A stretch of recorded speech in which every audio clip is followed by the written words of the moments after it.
નમસ્કાર વિદ્યાર્થી મિત્રો, સરસ્વતી ગ્રુપ ઓફ એજ્યુકેશન દ્વારા ચાલતા આ ઈ લર્નિંગ પ્રોગ્રામમાં હું બ્રિજેશ સાકડેચા ફરી એકવાર આપ સૌનું હાર્દિક સ્વાગત કરું છું. આપણે વિદ્યાર્થી મિત્રો ધોરણ 8 ની અંદર વિજ્ઞાન વિષયની અંદર ચેપ્ટર નંબર 18 નો અભ્યાસ કરતા હતા કે જેનું નામ છે હવા અને પાણીનું પ્રદૂષણ. આપણે ઓલરેડી બધા લેક્ચરમાં ચર્ચા કરેલી જ છે કે આ ચેપ્ટર જે છે એમાં આપણે ટેકનોલોજી વિશે સમજવાનું નથી, પણ ટેકનોલોજીનો સારી રીતે આપણે ઉપયોગ કઈ રીતે કરી શકીએ એ આપણે સમજવાનું છે. આપણે આપણી ભાવિ પેઢીઓ માટે આપણે પર્યાવરણની રક્ષા કરવાની છે. એટલે કે આપણે અત્યારના જે પણ પાણી છે, જમીન છે, એનો યોગ્ય રીતે ઉપયોગ કરીએ કે જેથી એ પ્રદૂષિત ન થાય. હવાનું આપણે પ્રદૂષણ જે છે એ આપણે પાઠની શરૂઆતમાં જોયું. આપણે જોયું કે આ ચેપ્ટર જે છે મેઇનલી બે પાર્ટમાં ડિવાઇડેડ છે, હવાનું પ્રદૂષણ અને પાણીનું પ્રદૂષણ. તો હવાના પ્રદૂષણ વિશે આપણે ડિટેલમાં ચર્ચા કરી. હવાનું પ્રદૂષણ એટલે શું, હવા કેની બનેલી હોય ત્યારથી માંડી અને હવાના પ્રદૂષણ માટેના કારણો, એને તાજમહેલ નામનું એક કેસ સ્ટડી જોયું ટોપિક ઉપર. ક્લિયર? ચાલો, અને છેલ્લે આપણે હવાનું પ્રદૂષણ કઈ રીતે અટકાવી શકીએ આપણે એ પણ જોયું. એટલે આપણને ખબર છે કે આપણું પ્રોબ્લેમનું સોલ્યુશન શું છે. હવે જસ્ટ આપણે શું કરવાનું, એપ્લાય કરવાનું છે. અને શરૂઆત આપણે આપણાથી જ કરવાની છે. મેં તમને પહેલા પણ કીધું, શરૂઆત આપણે આપણાથી કરશી, પછી ધીરે ધીરે આપણા ફેમિલી બધા મેમ્બર હોય એને આપણે ટેવ પાડાવશી, અને ત્યારબાદ આપણે આપણા સગાવાલાને ટેવ પડાવશી, અને ત્યારથી ધીરે ધીરે પૂરા સમાજમાં મેસેજ જશે. ક્લિયર? ચાલો, હવે આપણે આ જે ચેપ્ટર છે એનો આપણે બીજો પાર્ટ લઈએ, એટલે કે પાણીનું પ્રદૂષણ. એ પાણીના પ્રદૂષણની અંદર આપણે જોયું હતું કે પાણીનું પ્રદૂષણ કોને કહેવાય. ઓકે, અને પાણીનું પ્રદૂષણ કરતા પદાર્થોને શું કહેવાય, તો કે પાણી પ્રદૂષકો. હવે તો કે આ પાણી પ્રદૂષણ છે એ કઈ રીતે થાય છે, પાણી જે છે એ પ્રદૂષિત કઈ રીતે થાય છે. ઓમાં આપણે જોયું હતું વાયુ કઈ રીતે પ્રદૂષિત થાય છે, એવી રીતે આમાં હવે આપણે જોશી પાણી પહેલા તો કઈ રીતે પ્રદૂષિત થાય છે. તો એના માટે એક તમને મસ્ત મજાનું કેસ સ્ટડી એટલે કે એક મસ્ત મજાનું ઉદાહરણ આપી અને હું સમજાવવા માંગીશ. તો અહીંયા મસ્ત મજાનું એક આપણે કેસ સ્ટડી કરશું. કેસ સ્ટડી એટલે તો કે એક પ્રકારનો કેસ છે, ઉદાહરણ છે, એને આપણે ડિટેલમાં જોશું, ડિટેલમાં સમજવાનો પ્રયત્ન કરશું. તો કેસ સ્ટડી કેના વિશે, તો કે ગંગા નદી ઉપર છે. હવે ગંગા નદી એને હિન્દુ ધર્મમાં સૌથી પવિત્ર નદી તરીકેનું સ્થાન મળેલું છે. આ સિવાય ગંગા નદી જે છે એ ભારતની બહુ મોટી નદીઓમાંની એક છે, બહુ પ્રખ્યાત નદીઓમાંની એક છે અને પવિત્ર નદીઓમાંની એક છે. છતાં પણ ગંગા આટલી પવિત્ર છે છતાં પણ અત્યારના ગંદી છે, મેલી છે. શું કામ? તો આપણી માનવીય પ્રવૃત્તિઓને કારણે. આપણે જોઈશું.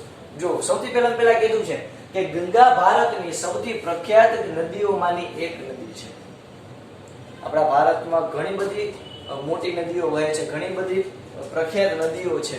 એવી રીતે ગંગા પણ એક પ્રખ્યાત નદીઓ છે. તે મધ્ય, ઉત્તર અને પૂર્વ ભારતમાં રહેતા લોકો માટે આજીવિકા અને રોજિંદા જીવનની જરૂરિયાતો પૂરી પાડે છે. એ મધ્ય ભારત એટલે કે પછી મધ્યપ્રદેશ હોય, ઝારખંડ હોય, છત્તીસગઢ હોય. ઓકે, ઉત્તર ભારતની વાત કરીએ તો કે હિમાચલ પ્રદેશ હોય, હિમાચલ પ્રદેશ, ઉત્તર પ્રદેશ, કઈ ઉત્તરાખંડ કહી શકાય, બિહાર કહી શકાય. ઓકે, કહેવાય કે આ ઈ થયું મધ્ય ભારત, ઉત્તર ભારત અને પૂર્વ ભારત એટલે કે પૂર્વ બાજુનું આપણું જે ભારત છે, સેવન સિસ્ટર્સ જેને આપણે કહીએ છીએ, એને પણ આજીવિકા અને રોજિંદા જીવનની જરૂરિયાતો પૂરી પાડે છે. કોણ? તો કે ગંગા નદી. તો વિચાર કરો કે ગંગા નદી જે છે એ કેવડી મોટી નદી હશે કે જે ઘણા બધા રાજ્યોમાંથી વહે છે.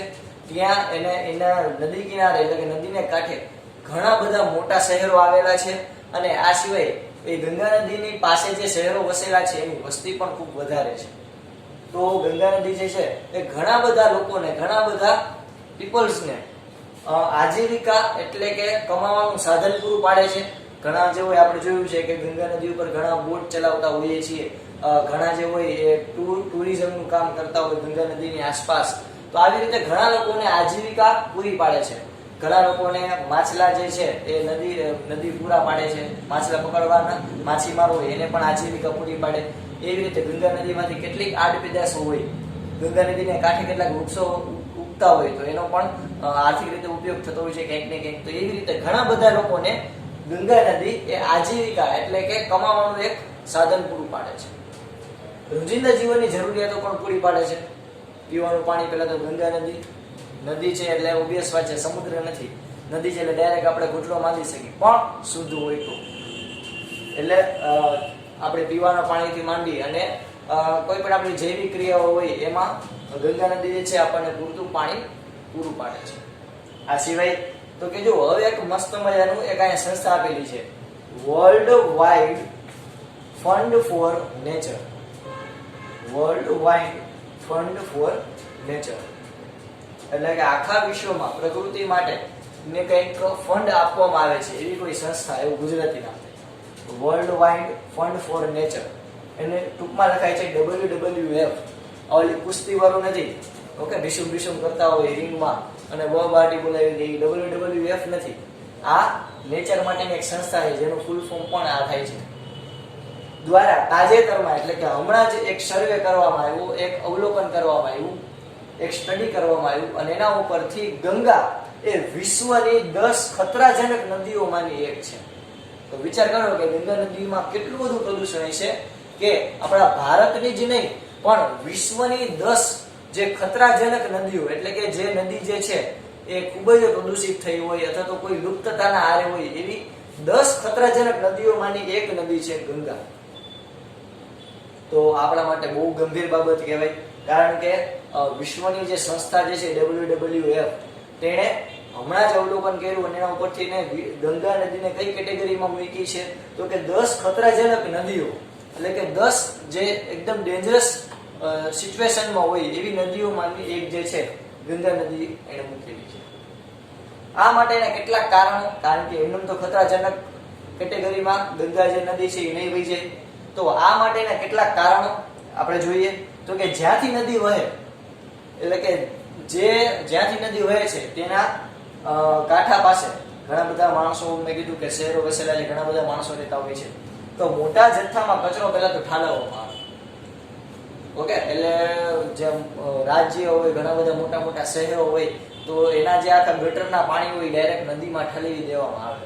તો ગટરનું પાણી એક તો ઓલરેડી ગંદુ હોય, કેમિકલ વાળું હોય, મળમૂત્ર વાળું હોય, તો આવું એક ગટરનું આખું જે પાણી હોય આખું ગંગા નદીમાં ઠાલવામાં આવે. એટલે ગંગા નદી પેલા તો કહેવાય કે નોર્મલ સ્વચ્છ હોવાની જગ્યાએ કેવી તો એકદમ ગંદી અને વાસવાળી થઈ ગઈ, ઓકે. એમાં મળમૂત્ર, મૃતદેહો, ખાસ એક હિન્દુ ધર્મમાં માન્યતા છે કે ગંગા નદીમાં કોઈ મૃતદેહ જે છે એ જો કે આ બધા શબ્દ ભ્રષ્ટ છે, આ બધી સાચી વાત નથી, પણ આપણે ક્યાંક શાસ્ત્રો જે છે એને સરખા સમજી નથી શક્યા એટલે અર્થના અનર્થ કરી નાખ્યા છે. હકીકતમાં મૃતદેહ જે છે એને ગંગા નદીમાં વેડાવે તો એને દરેક મોક્ષ પ્રાપ્ત થાય એવી ખોટી માન્યતાઓ છે કે જેને કારણે ગંગા નદી જે છે એમાં ઘણા બધા લોકોના મૃતદેહ જે નાખી દેવામાં આવે કે જેથી ગંગા નદી જે છે એમાં મૃતદેહ શું થાય તો કે એક જગ્યાએથી બીજી જગ્યાએ કાંઠામાં ફેંકાઈ જાય. પછી કાંઠે હોય ને આપણે માની લો કે અહીંયાથી કોઈ મરેલો કોઈ વ્યક્તિ છે એનો મૃતદેહ જે છે એને ગંગા નદીની અંદર પધરાવી દીધું, તો અમુક અંતર પછી જ્યાં ગંગા નદી જે છે વળાંક લેતી હોય કે એવું કઈ હોય તો ત્યાં જે મૃતદેહ હોય એને બહાર કાઢી મૂકે. તો જે જમીન ઉપર મૃતદેહ એમને સળતું હોય તો જીવાત થાય ને એ નદીના પાણીને પણ પ્રદૂષિત કરે. આ સિવાય અને બીજી નુકસાનકારક વસ્તુઓ એટલે કે ઘણા બધા નદી કિનારે કે નદી કિનારાની આસપાસ જે મોટા મોટા શહેરો વસેલા છે ત્યાં કેમિકલ ફેક્ટરીઓ અને મોટા કારખાનાઓ આવેલા હોય તો એના બધા એના કચરા જે છે એ ગંગા નદીમાં ઠાલવવામાં આવે છે. તો આ રીતે ગંગા નદી ખૂબ જ પ્રદૂષિત થાય છે ફક્ત અને ફક્ત માનવીય પ્રવૃત્તિઓ દ્વારા. તો આ બહુ ગંભીર બાબત કહેવાય, કારણ કે વિચાર કરો કે વિશ્વના 10 ખતરાજનક નદીઓમાંથી એક ગંગા નદીનું સ્થાન આપવામાં આવ્યું, તો એ બહુ ગંભીર બાબત કહેવાય. અને આપણા માટે કહું તો બહુ શરમજનક બાબત પણ કહેવાય, કારણ કે માનવીય પ્રવૃત્તિઓને કારણે જ આ થયું છે. તમે જુઓ વિદ્યાર્થી મિત્રો, આપણે ઘણીવાર હોલિવૂડના એવા મૂવી જોતા હોય, કોઈ વિદેશના મૂવી જોતા હોય. એવું નથી કે વિદેશમાં, આપણે ભારતમાં પણ કોઈક એવી નદીઓ છે કે એકદમ સ્વચ્છ છે. જેમ કે મિઝોરમની અંદર જે નદી છે એ એકદમ સ્વચ્છ નદી છે. તો એવું નથી કે ત્યાં જ, પણ આ એક તમે જસ્ટ એક વાત શેર કરવા માંગુ છું કે તમે ઘણી બધી વાર મૂવી જોતા હોય તો એમની અંદર એકદમ સ્વચ્છ નદી દેખાડે, એકદમ સારી નદી. તો એકદમ સારી નદી હોય તો એ લોકો નદીઓને માતા નથી ગણતા. આપણે બધી નદીઓને માં કહીએ છીએ, જેમ કે ગંગા માં, નર્મદા માં કહીએ, કાવેરી માં કહીએ, કૃષ્ણા માં કહીએ. ઓકે, તો આવી રીતે આપણે ગંગાને અલગ અલગ નામો આપીએ છીએ. ગંગા જે છે એવી રીતે અલગ અલગ નદીઓને પણ આપણે માં કહીને પુકારીએ છીએ. તો વિચાર કરો કે વિદેશની અંદર અથવા તો આપણા ભારતમાં પણ ઘણી નદી એવી છે. એમ નથી કહેતો કે આપણા ભારતમાં કઈ એવું છે જ નહીં, પણ મોટા ભાગે જે વિદેશી નદીઓ છે એ તમે એકદમ સ્વચ્છ જોશો વિકસિત દેશોમાં, તો એ લોકો કઈ નદીઓને માં નથી ગણતા. જેમ કે જે નદીને કિનારે આખું યુનાઇટેડ કિંગડમ એટલે કે લંડન શહેર આખું વસેલું છે, એ નદી તમે જોઈ છે તો એકદમ સ્વચ્છ હશે. એ લોકો કઈ ત્યાં અગરબત્તી કરવાને દીવો કરવા નથી જતા માન, પણ એ દિલથી સમજે છે કે આ નદી જે છે એનું આપણે પ્રદૂષણ ન કરવું જોઈએ. એ આપણી પ્રકૃતિ એટલે કે આપણા નેચરની એક દેન છે, એક ગિફ્ટ છે. એ એવી રીતે એને માં સમજે છે. જ્યારે આપણે શું કરીએ તો કે આપણે ખોટે ખોટું પ્રદૂષણ કરીએ. હું કોઈને આ ધર્મની ભાવના જે છે એ દુભાવવા નથી માંગતો, બધા પોતાની રીતે સાચા હોય, પણ થોડું પ્રદૂષણ ઓછું થાય તો ન થાય એનું પણ થોડું ધ્યાન રાખવું જોઈએ. આપણે આ માનવીય પ્રવૃત્તિઓને કારણે જ આપણે કહી શકાય કે ગંગા નદી જે છે એ 10 ખતરાજનક નદીઓમાં એનો સમાવેશ થયો છે. તો વિચાર કરો કે આપણા માનવ માટે કાંઈ પણ ઇમ્પોસિબલ નથી. તો આજથી જ બધા લોકો જાગૃત થઈ જાય નદીઓને બચાવવાની પૂરેપૂરી ટ્રાય કરે તો શું કામ ગંગા નદી સાફ થાય જ. પણ આ બધા લોકોએ સમજવું પડે, જેની શરૂઆત આપણે કંઈક ને કંઈક આપણે આપણાથી કરવાની.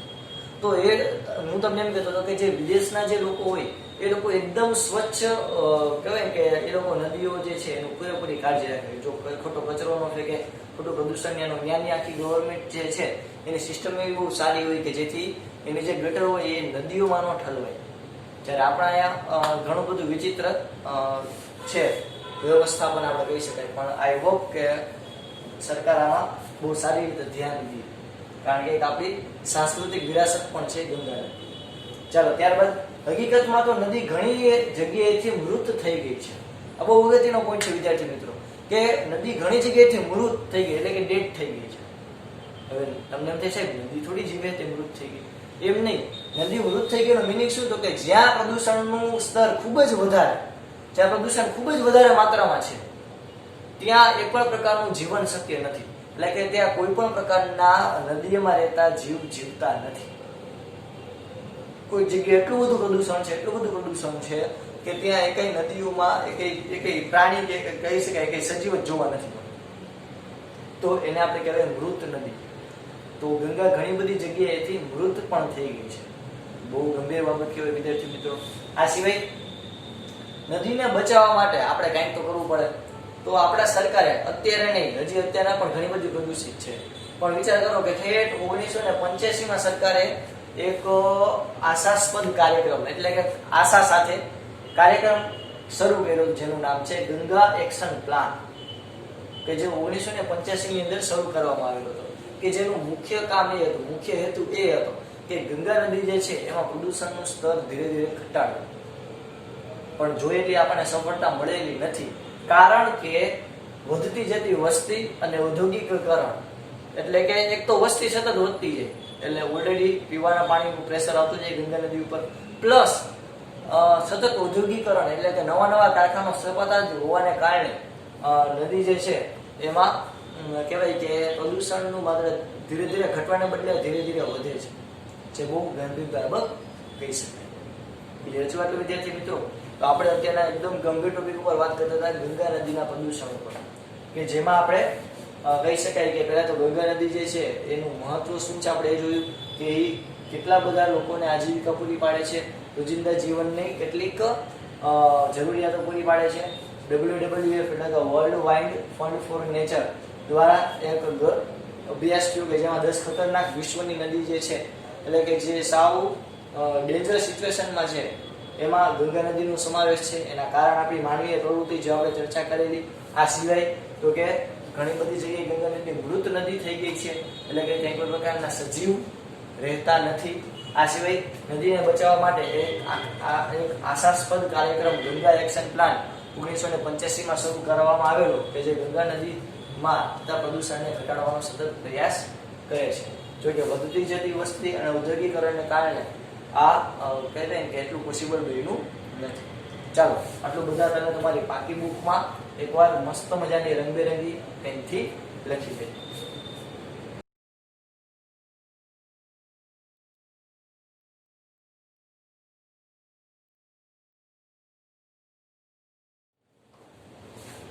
ચાલો આપણે કેસ સ્ટડીની વાત કરતા હતા, તો એમાં હવે આપણે ઉદાહરણ દ્વારા સમજીએ કે ગંગા નદીની પ્રદૂષિત પરિસ્થિતિને સમજવા માટે એક મસ્ત મજાનું ઉદાહરણ. તો સૌથી પહેલા ઉત્તર પ્રદેશના કાનપુર એક મસ્ત મજાનું બહુ મોટું સિટી છે ઉત્તર પ્રદેશમાં. ગંગા નદી કાનપુર પાસે ગંગા નદીનો સૌથી પ્રદૂષિત હોય એવો વિસ્તાર આવેલો છે. ઉત્તર પ્રદેશમાં ગંગા નદીને કિનારે કાનપુર શહેર બહુ મોટું શહેર વસેલું છે. ત્યાં ગંગા નદીનો સૌથી પ્રદૂષિત વિસ્તાર છે એ ક્યાં આવેલો છે? તો કે કાનપુર પાસે. તો આપણને બીજો પ્રશ્ન તરત જ થાય કે ભાઈ કાનપુર પાસે એવું કંઈક શું છે કે જેથી ત્યાં વધારે પ્રદૂષિત વિસ્તાર આવેલો છે? તો કે ઉત્તર પ્રદેશના સૌથી વધુ વસ્તી ધરાવતા શહેરોમાં કાનપુર મોખરે છે. એક તો ઉત્તર પ્રદેશ છે એ પણ વધારે વસ્તી ધરાવતું રાજ્ય છે, એમાં પણ કાનપુર જે છે એ પણ સૌથી વધારે વસ્તી ધરાવતા શહેરોમાંથી એક છે. તો ઉદ્દેશ વાત છે કે વસ્તી વધારે હશે તો વસ્તી વધારો હોવાને કારણે પીવાના પાણી જે છે એનું પ્રેશર પણ ગંગા નદી ઉપર વધારે હશે. આ સિવાય લોકોનો જૈવિક ક્રિયાઓ જે છે એનું પ્રેશર પણ ગંગા નદી ઉપર વધારે હશે. તો જો લોકો પાણીમાં કઈ રીતે પ્રદૂષણ ફેલાવે છે? તો કે લોકો પાણીમાં એક તો નાહવાની ક્રિયા કરે છે, ઘણા બધા કપડાં ધોવે છે, તો ડિટર્જન્ટ વાળું પાણી ને બધું ક્યાં જશે? નદીમાં જશે, કે જે નદીને પ્રદૂષિત કરે છે અને નદીઓની જે જીવસૃષ્ટિ છે એને પણ નુકસાન પહોંચાડશે. આ સિવાય ગંદકી ફેલાવતા આપણે લોકોને એમાં જોઈએ છીએ. દેવી દેવતાઓની મૂર્તિ તથા પ્લાસ્ટિકની કોથળીઓ ફેંકે છે. એટલે કે કોઈ મૂર્તિ કે એવું કઈ પધરાવામાં જવા દેવાનું હોય તો બધું એમાં જવા દે. મંદિર હોય, દેવી દેવતાની મૂર્તિ હોય એમને જવા દે, એને કારણે પ્રદૂષણ થાય છે. તથા પ્લાસ્ટિકની કોથળીઓ ફેંકી દે છે. પ્લાસ્ટિકની કોથળી ફેંકે એટલે ઓબ્વિયસ વાત છે કે પ્રદૂષણ તો થવાનું.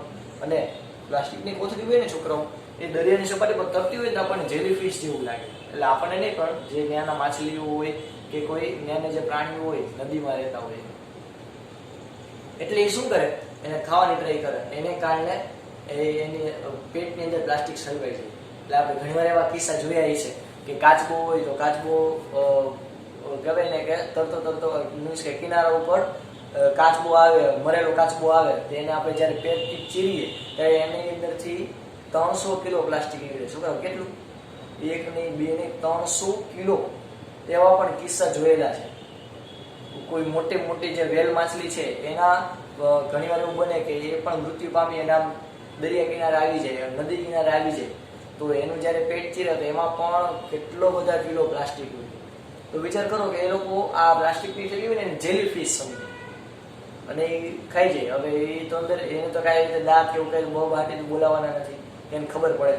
એ શું કરશે? તો કે ડાયરેક્ટ ચાવી અને અંદર જવા દેશે, તો અંદર પ્લાસ્ટિકની કોથળી અંદર સલવાઈ જાય અને એ જ એના મૃત્યુનું પછી કારણ પણ બને.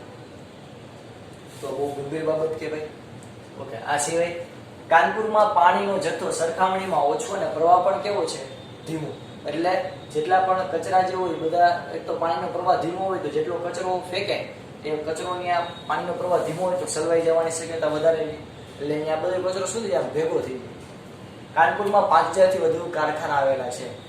વધારે એડ કરો, લ્યો 5000 થી વધારે કારખાના આવેલા એટલા કાનપુરમાં. તો એનો પણ કચરો કહેવાય તો કે જે ખાતર, ડિટર્જન્ટ, ચામડું અને રંગના કારખાનાઓનો સમાવેશ થાય.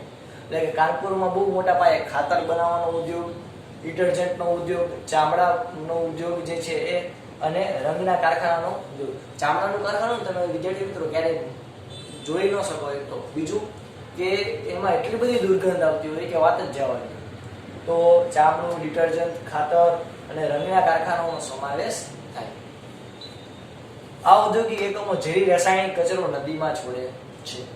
તો વિચાર કરો કે ગંગા નદી પર કેવડું બધું પ્રદૂષણ આવતું હશે. Okay, clear?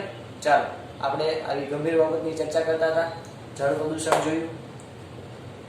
હવે આપણે કહેવાય કે જળ પ્રદૂષણના કારણો જોયા અને એનું ઉદાહરણ દ્વારા સમજીએ.